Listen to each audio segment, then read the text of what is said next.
53:50. അതേ കിടക്കണ് എന്റെ പൊന്നു മുത്ത. എന്താ രസം വായിക്കാൻ. ഹാ ഹാ ഹാ. നബിയെ, നീ വിവാഹമൂല്യം കൊടുത്തിട്ടുള്ളവരായ നിന്റെ ഭാര്യമാരെ നിനക്ക് നാം അനുവദിച്ചു തന്നിരിക്കുന്നു.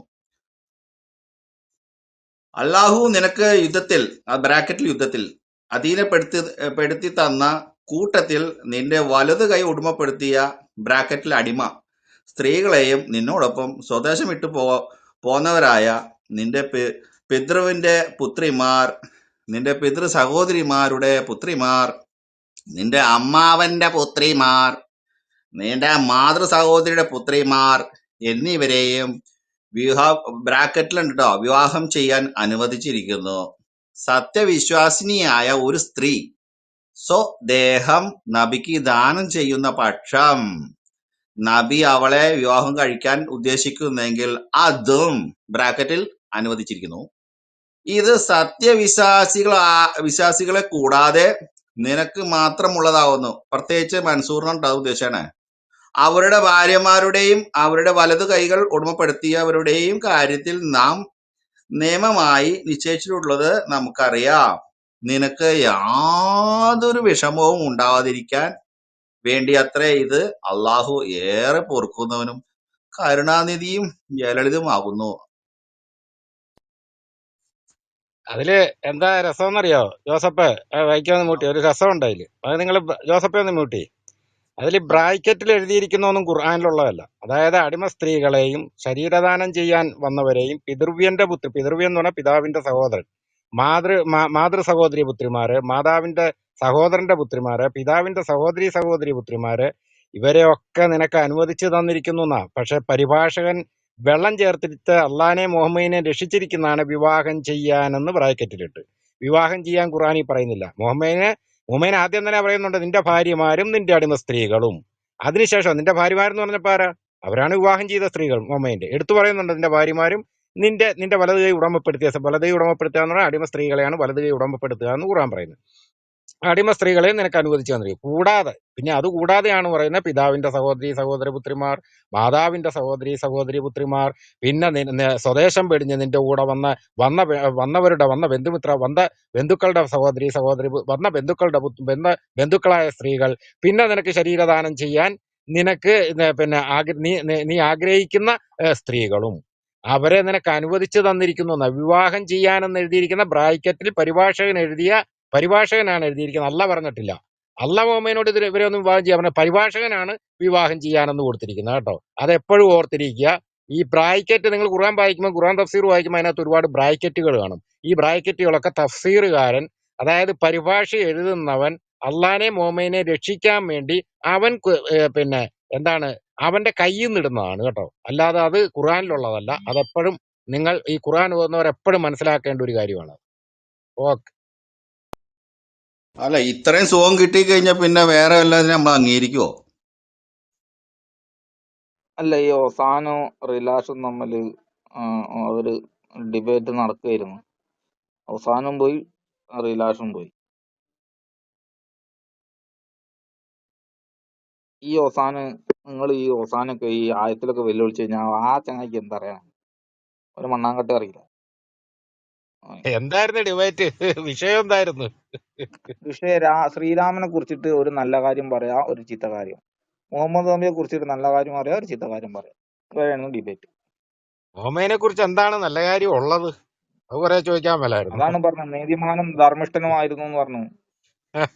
നീതിമാനും ധർമ്മിഷ്ഠനുമാണോ? ജൂത സ്ത്രീയായ സഫിയെ, ഭാര്യയെ, ഭർത്താവിനെയും തന്തേനെയും തള്ളേനെയും അങ്ങളമാരെ എല്ലാം കൊന്നേച്ച് ഒറ്റ രാത്രിയിൽ കൂടാരത്തിൽ കയറ്റി ബലാത്സംഗം ചെയ്ത് അങ്ങനത്തെ നീതിമാനെ പറ്റി കേട്ടിട്ടുണ്ടോ നിങ്ങൾ? അതുള്ള കാര്യമാണത്. പിന്നെ അല്ലാതെ ആ കൂടാരത്തിന് കാവല് നിന്ന് ആരാന്നറിയോ? ഖലീഫ ഉമറും മരുമകനായ അലിയും പിന്നെ ആയിഷയുടെ പിതാവായ അബൂബക്കറും. ഇവര് മൂന്ന് പേരാണ് ആ കൂടാരത്തിന് കാവല് നിന്ന്. ആര്? അബൂബക്കർ ആരാന്നറിയോ? ആയിഷയുടെ പിതാവാണ്. സ്വന്തം മകളുടെ ഭർത്താവ് മറ്റൊരു സ്ത്രീയെ ബലാത്സംഗം ചെയ്യുമ്പം കൂടാരത്തിന് കാവല് നിൽക്കുകയാണ് മകളുടെ പിതാവ്. പിന്നെ ഉമർ എന്ന് പറഞ്ഞ ഉമറിന്റെ മകളെയും കല്യാണം കഴിച്ചിട്ടുണ്ട് മുഹമ്മദ്. അപ്പം അമ്മായിയപ്പനും കാവല് നിൽക്കുന്നത്. പിന്നെ അലി ആരാണ്? മകളുടെ ഭർത്താവ്. മുഹമ്മദിന്റെ മകളായ ഫാത്തിമയുടെ ഭർത്താവാണ് അലി. സ്വന്തം മരുമകനും അമ്മായിയപ്പന്മാരും കാവല് നിന്നാണ് മരുമകനായ മുഹമ്മദിനെ കൊണ്ട് ജൂതസ്ത്രീയായ സഫിയെ ബലാത്സംഗം ചെയ്യിപ്പിച്ചത്. ഞാൻ വിശ്വസിക്കില്ല. നിങ്ങൾ വിശ്വസിക്കണ്ട, പോയി ഞാൻ ഹദീസൊക്കെ വിശ്വസിക്കില്ല. തപ്പി നോക്ക്, ഹദീസിനകത്ത് എഴുതിയിട്ടുണ്ട്. ഇത്രയും അതൊക്കെ സുഖമൊക്കെ എവിടെ മിത്താണ്, കിട്ടും മിത്ത്. നാസിർക്ക? സുപ്രഭാതേ, ഇതൊക്കെ മിത്താണ്, അല്ല, മിത്ത്. ഇങ്ങനെയൊക്കെ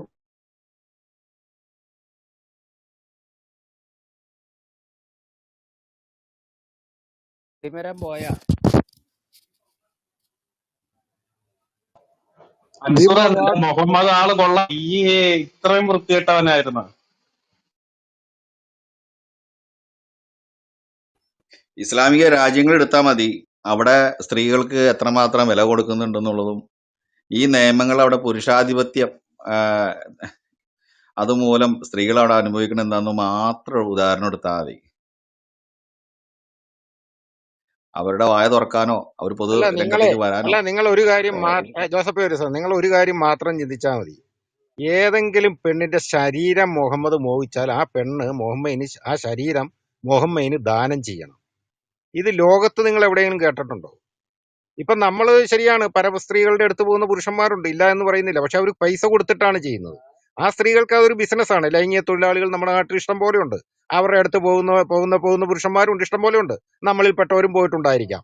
പക്ഷേ അത് ആ പെണ്ണ് നമുക്ക് ഇഷ്ടപ്പെട്ട് നമ്മൾ ബലമായിട്ട് ആ പെണ്ണിന്റെ ശരീരം നമ്മൾ മേടിച്ച് ഭോഗിക്കുകയല്ല, മറിച്ച് ആ പെണ്ണിനൊരു തൊഴിലാണത്. ആ പെണ്ണിന് തൊഴിലാണ്. ആ പെണ്ണ് വേറെ ജോലി ചെയ്യാൻ നിർവാഹമില്ലാതെ ആ പെണ്ണ് ഒരു തൊഴിലിനിറങ്ങുന്നു. ആ തൊഴിലാണ് ലൈംഗിക ബിസിനസ് എന്ന് പറയുന്നത്. അപ്പൊ ആ പെണ്ണ നമ്മുടെ നിന്ന് ആ കാശ് മേടിക്കും. നമ്മൾ ആ പെണ്ണിനെ ഭോഗിക്കുന്നതിന് നമ്മൾ ആ പെണ്ണിന് കാശും കൊടുക്കുന്നുണ്ട്. അവിടെ ഒരു കച്ചവടമാണ് നടക്കുന്നത്. പക്ഷെ മുഹമ്മദ് ചെയ്യുന്ന എന്താണെന്ന് ഓർത്ത് നോക്കിയേ. മുഹമ്മദ് ബലമായിട്ടൊരു പെണ്ണിന്റെ ശരീരം മേടിച്ച് ഭോഗിക്കുകയാണ്. ആ പെണ്ണ് കൊടുത്തേ പറ്റും. മുഹമ്മദിന് ഒരു പെണ്ണിനെ ഇഷ്ടപ്പെട്ടാല് ആ പെണ്ണിനോട് പറയുകയാണ്, എനിക്ക് നിന്റെ ശരീരം ഇഷ്ടപ്പെട്ടു, എനിക്ക് നിന്നെ ഭോഗിക്കണം എന്ന് പറഞ്ഞ ആ പെണ്ണ് മുഹമ്മദിന് ശരീരം ദാനം ചെയ്യണം. അതിനാണ് ഈ ശരീരദാനം എന്ന് ഖുർആൻ പറഞ്ഞിരിക്കുന്നത്. മനസ്സിലായോ? ലോകത്ത് ഇങ്ങനത്തെ ഒരു വ്യഭിചാരം നിങ്ങൾ കേട്ടിട്ടുണ്ട്? ഈ വ്യഭിചാരം എന്ന് പറഞ്ഞാൽ നമ്മൾ പൈസ കൊടുത്ത് ഭോഗിക്കുന്നതിനാണ്. അത് ആ പെണ്ണിനെ നമ്മൾ ബലാത്സംഗം ചെയ്യല്ല. ആ ലൈംഗിക തൊഴിലാളിയെ, സ്ത്രീയെ നമ്മൾ ബലാത്സംഗം ചെയ്യല്ല, മറിച്ച് ആ പെണ്ണിന് പൈസയ്ക്ക് ആവശ്യമുണ്ട്. ആ പെണ്ണിന് പൈസയ്ക്ക് ആ പെണ്ണിന്റെ ശരീരം നമുക്ക് തരുന്നു. നമ്മൾ ആ പെണ്ണിൽ നിന്ന് സുഖം എടുക്കുന്നു, അതിന്റെ കാശ് നമ്മൾ കൊടുക്കുന്നു. അവിടെ തീർന്നു ഇല്ലേ? ആ പെണ്ണിന് പിന്നെ കാശും മേടിച്ചു, നമുക്ക് സുഖവും കിട്ടി. അവിടെ ഒരു കച്ചവടം നടന്നു. പക്ഷേ ഈ മുഹമ്മദ് ചെയ്യുന്ന എന്താണ്? ഈ ശരീരദാനം എന്ന് പറഞ്ഞാൽ എന്താണ്? ഒറിജിനൽ ബലാത്സംഗമാണത്. അത് ബലാത്സംഗമാണ്. മനസ്സിലാക്കണം നിങ്ങൾ. അങ്ങനത്തെ ഒരാളെയാണ് ഇവിടെ ഈ മൻസൂറിനെ പോലെയുള്ള ആൾക്കാർ വന്നിച്ച് മാനവരിൽ മഹോന്നതൻ എന്ന് പറയുന്നത്. ഒന്ന് ഓർത്തു നോക്കിയേ. മുഹമ്മദ് അടിമ സ്ത്രീകളെ ഭോഗിക്കുന്നു, 14 ഭാര്യമാരെ, ഇഷ്ടംപോലെ അടിമ സ്ത്രീകള്. പിന്നെ പിതൃവ്യൻ എന്ന് പറഞ്ഞാൽ പിതാവിന്റെ സഹോദരനാണ് കേട്ടോ. സ്വന്തം കൊച്ചച്ഛന്റെ മകളെ ഈ പറയുന്ന പിതാവിന്റെ സഹോദരൻ നമ്മൾ ആരെങ്കിലും ചെയ്യുവോ? നമ്മൾ കല്യാണം പോലും കഴിക്കുകയല്ല. അപ്പം പിതാവിന്റെ സഹോദരിയെ വ്യഭിചാരം ചെയ്യുക എന്ന് പറഞ്ഞാൽ എന്താണ്? പിതാവിന്റെ സഹോദരനെ സഹോദരി, മാതാവിന്റെ സഹോദരനും സഹോദരി, പിന്നെ ബന്ധുമിത്രാദികള്. ഇതൊന്നും പോരാതെ ശരീരദാനം ചെയ്യുന്ന പെണ്ണുങ്ങളെ കൂടെ എടുത്തോളാൻ പറയുന്നത്. 33:50 പോയി വായിച്ചോ? സൂറത്തുൽ അഹ്സാബ് 50-ാം വാക്യത്തിൽ കിടക്കുന്നതാണ് ഇതൊക്കെ. പിന്നെ ഇഷ്ടംപോലെ ഖുർആനിൽ പലയിടത്തും കിടപ്പുണ്ട്. 33:50 ക്ലിയർ ആയിട്ട് കിടക്കുക. എന്നിട്ട് ലാസ്റ്റ് എഴുതിയിരിക്കല്ല, നിനക്ക് ഒരു വിഷമവും വരാതിരിക്കാൻ വേണ്ടി ഞാൻ ഇതൊക്കെ ചെയ്തു തരുന്നത്. നിനക്ക് ബുദ്ധിമുട്ടൊന്നും വരരുന്ന സ്ത്രീകളുടെ കാര്യത്തിൽ. അല്ല നാസർ ഒന്ന് ഭായി, ഓർത്തു നോക്കിയേ. ഒരു സംശയം ചോദിച്ചോട്ടെ. ഇപ്പം പറഞ്ഞപ്പം അല്ല, ഇപ്പം ശ്രീകൃഷ്ണനും ശ്രീരാമനും ഒക്കെ പറയുവാണ്, എന്നെ പിന്തുടരുന്നവര് ഇതുപോലെയൊക്കെ ചെയ്തോളാൻ പറഞ്ഞു കഴിഞ്ഞാൽ ആ ഹിന്ദു വിശ്വാസികൾ ഇത് ചെയ്യുന്നതുകൊണ്ട് എന്താണ് കുഴപ്പം? അല്ലെ ക്രിസ്തു പറയുവാണ്, നിങ്ങൾ ഇതുപോലെയൊക്കെ ചെയ്തോളാൻ അനുവദിച്ചു കൊടുത്തു കഴിഞ്ഞാൽ ആ വിശ്വാസികൾ ചെയ്യുമ്പോൾ അത് തെറ്റാണോ? അല്ലല്ലോ, അള്ളാഹു തന്നെ അനുവദിച്ചു കൊടുത്തിരിക്കുന്നതല്ലേ നബിക്ക് ഇതെല്ലാം. അപ്പം പിന്നെ അതെങ്ങനെയാണ് തെറ്റാണെന്ന് പറയാൻ പറ്റുന്നത്? അതല്ലേ ഇവര് കാണിക്കുന്ന പോക്രത്തരങ്ങൾക്കൊക്കെ ഖുർആനിൽ ന്യായമുണ്ടെന്ന് ഞാൻ പറയുന്നത്. ഞാൻ പറയാറില്ല, ഇവര് ചെയ്യുന്നതിനൊക്കെ ഖുർആനിലുണ്ട്, തെളിവുകളുണ്ട്. അല്ല ഞാനിവിടെ ഈ ആയത്തോതിയിട്ട് ഞാൻ എന്താ പറയുന്നത്?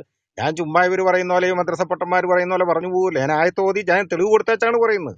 കാരണം അതിലുണ്ട്, ഖുർആനിലുണ്ട്. അപ്പൊ ഇവര് നാസർക്ക, ചെയ്യുന്നതിന് തെറ്റുകളില്ല. അതായത് നാസർക്ക് ഈ എനിക്കൊരു ചോദ്യം ചോദിക്കാനുണ്ട്. ഒരു ലിറ്ററേച്ചറിൽ സെക്കൻഡ്, ഇതിനകത്ത് ലിറ്ററേച്ചറിൽ എഴുതി വെച്ചേക്കണതേ, അതായത് ജോസഫ് സിന്ധ്യാമാഡം എന്തോ ചോദിച്ചോന്ന് ചോദിക്കട്ടെ, അത് കഴിഞ്ഞ് പറയാം. സിന്ധ്യാമാഡം ചോദിക്കും. ചോദിക്കുന്നത് ശരിയാണോന്ന് എനിക്കറിയില്ല. ഈ മുഹമ്മദ് സ്വന്തം അമ്മായിയമ്മയുടെ ശവശരീരത്തിനെ ഭോഗിച്ചു എന്ന് പറഞ്ഞത് ശരിയാ? അമ്മായിയമ്മയുമായിട്ട് ശവഭോഗം ചെയ്ത, അതായത് അമ്മായിയമ്മയുടെ ഈ ഖബറിൽ അമ്മായിയമ്മയെ വെക്കുമ്പോൾ അവരുടെ വസ്ത്രം, ഞാൻ അവരുടെ വസ്ത്രമായിരിക്കുന്നു എന്ന് പറയുന്നതായിട്ടൊരു ഹദീസുണ്ട്. ഹദീസുള്ള ഹദീസ് സഹീഹായ ഹദീസ് തന്നെയാണ്. അതായത് അമ്മായിമ്മ കൗല എന്ന സ്ത്രീയുമായിട്ട് ഈ ഖബറിൽ വെച്ച് ഇദ്ദേഹം പിന്നെ ബന്ധപ്പെടുന്നു എന്ന് ബന്ധപ്പെടുന്ന പറഞ്ഞാൽ ഇത് ശരീരമാക്കി എന്നാണ് അതിൽ എഴുതിയിരിക്കുന്ന ഹദീസിൽ. ശരീരമാക്കുക എന്ന് പറഞ്ഞാൽ വസ്ത്രമാക്കുക എന്ന് പറഞ്ഞാൽ എന്താണ്? ഞാൻ അവളെ എന്റെ വസ്ത്രമാക്കി, എന്റെ വസ്ത്രത്തിലാക്കി, എന്റെ വസ്ത്രത്തിൽ പൊതിഞ്ഞു എന്നൊക്കെയാണ് അതിൽ പരിഭാഷ. അങ്ങനെ പറയുമ്പോൾ എന്താണ്? ഖബറിൽ ഇറങ്ങി വെച്ച് ഈ ഒരു പെണ്ണിനെ കൊണ്ടുപോയി കുഴിയിൽ വെക്കുന്നത്. ആ കുഴിയിൽ ഇറങ്ങി വെച്ച് ആ പെണ്ണിന്റെ കൂടെ കിടന്ന് വെച്ചാൽ അവളെ ഞാൻ എന്റെ വസ്ത്രമാക്കി എന്ന് പറഞ്ഞാൽ എന്താ? അവളുമായിട്ട് പോകിച്ചു എന്ന് തന്നെയല്ലേ? ശവത്തെ പോലും ഇതിനകത്തൊരു വെറുതെ വിടാത്ത ഇതിനകത്തൊരു വൃത്തികെട്ടവൻ. വൈരുദ്ധ്യം എന്ന് പറയാം. ഒരു ലിറ്ററേച്ചറിലുള്ള ഒരു വൈരുദ്ധ്യം എന്നൊന്നും മനസ്സിലാക്കി തരാം. അതായത് എല്ലാ വ്യക്തികളെയും ലിറ്ററേച്ചറിൽ ഇൻട്രൊഡ്യൂസ് ചെയ്തേക്കുന്നത് അമ്മായി അമ്മ എന്നോ അല്ലെങ്കിൽ സഹോദരിമാർ, സഹോദരിമാരെ പോലും ചെയ്യാന്ന് എഴുതി വെച്ചേക്കണേ. എഴുതി വെച്ചേക്കണേ സഹോദരി, അത് സഹോദരിയാണ്, വല്ലവനും അല്ല. അതും വല്യമ്മ ഇളയമ്മ എന്ന് വ്യക്തമായി എഴുതി ലിറ്ററേച്ചർ എഴുതി വെച്ച. അപ്പൊ എഴുതിയ കർത്താവ് പോരെയും അത് തിരിച്ചറിയുന്നുണ്ട് ഇത് ഇന്ന ബന്ധമുള്ള ആളുകളാണ്. ഇന്നത്തെ കാലത്ത് ഈ ആധുനിക യുഗത്തിൽ നമ്മൾ ജീവിക്കുമ്പോൾ നമുക്ക് ആ ബന്ധമൂല്യം അറിയാവുന്ന ആളുകൾ വായിക്കുന്നവന് പോലും തിരിച്ചറിവുണ്ട് ഇത് ശരിയല്ല, എന്നിട്ടും ഇവിടെ വന്നിട്ട് തക്കിയെടുക്കുന്നു. അതാണ് എന്റെ വൈരുദ്ധ്യം.